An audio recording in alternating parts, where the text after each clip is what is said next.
Hello you guys, thank you so much for watching this video. My name is Sabina and welcome to Nutrition for Foodies.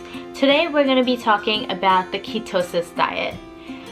Before we get started, I want to say that before you start this diet, I really encourage you to go to your doctor or your dietitian to get cleared to go on this diet, because this diet may be a little risky. What is ketosis? This is a tricky subject because a lot of people have different opinions on ketosis.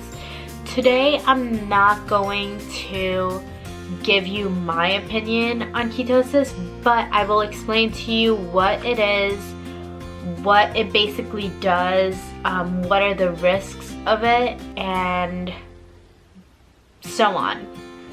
So if you're still interested, keep on watching. You have no idea how many times I've tried to make this video.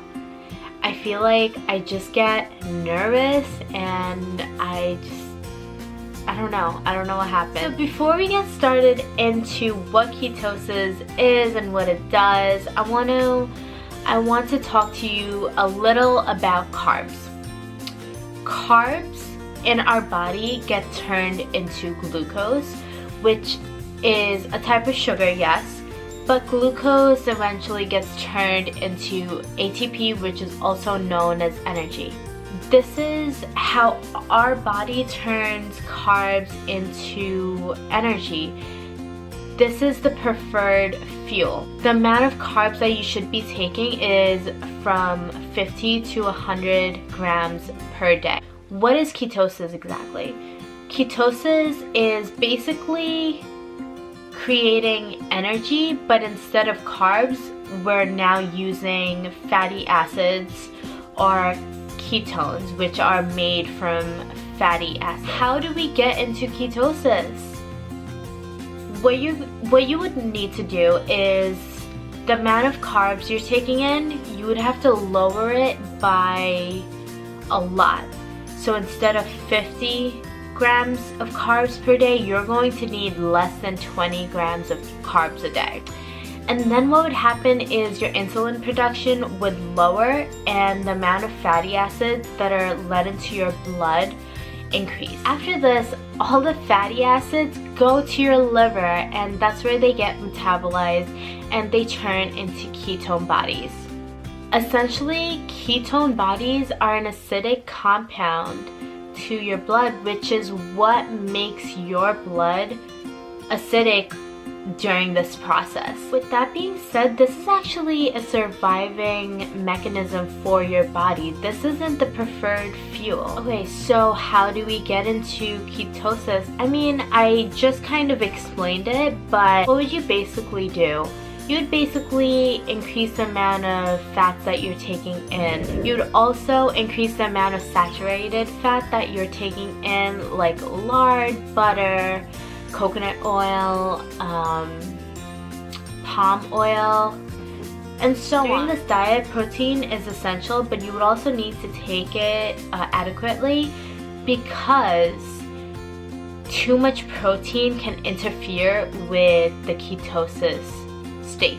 And also, another thing that you need to know is a lot of fruits and vegetables have carbs in them. So during this diet, you can only have a very small amount of fruits and vegetables. So now I want to talk to you about all the risks that are involved in this diet. When you're in ketosis during diabetes, very little insulin is being produced. Also, there's no carb and fat metabolism happening in your liver. What also happens is high production of ketone bodies in your blood. So eventually these ketone bodies go into your urinary system. So that's like your kidney, your ureters, your bladder. And in your kidneys, they take out the potassium and the sodium ions. So after they take out your potassium and sodium ions, so you're now iron deficient because of this, resulting in ketoacidosis. If you don't take care of this ASAP, death is the result. So what I recommend is, before going on this diet, please just go to your doctor, go to your dietitian, go to someone, make sure that you're cleared to go on this diet. And if you're not, there are many other ways to lose weight. This isn't the only one. Number 2, this diet is very high in saturated fats. Saturated fats are actually also linked to high cholesterol and high LDL cholesterol levels and other heart diseases. So if you have high cholesterol, I would go ask and go speak to your doctor or go speak to your dietitian, because you need to be cleared to go on this diet. One way to bring your high cholesterol down and your HDL up is to work out. That's the only other way. That's one of the only other ways to actually bring your HDL up, which is the good cholesterol. Number 3, after you're on this diet, you may end up being nutrient deficient because of the low amounts of fruits and vegetables that are in this diet.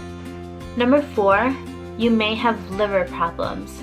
Why? Because on this diet, you're basically metabolizing a lot of fatty acids, which is basically overworking your liver. Same goes to number 5, which is you may have kidney problems. Same thing, you're basically overworking your kidney because of the amount of protein that you're metabolizing. Number 6 is you may have constipation because of the low amount of fiber that is found in this diet.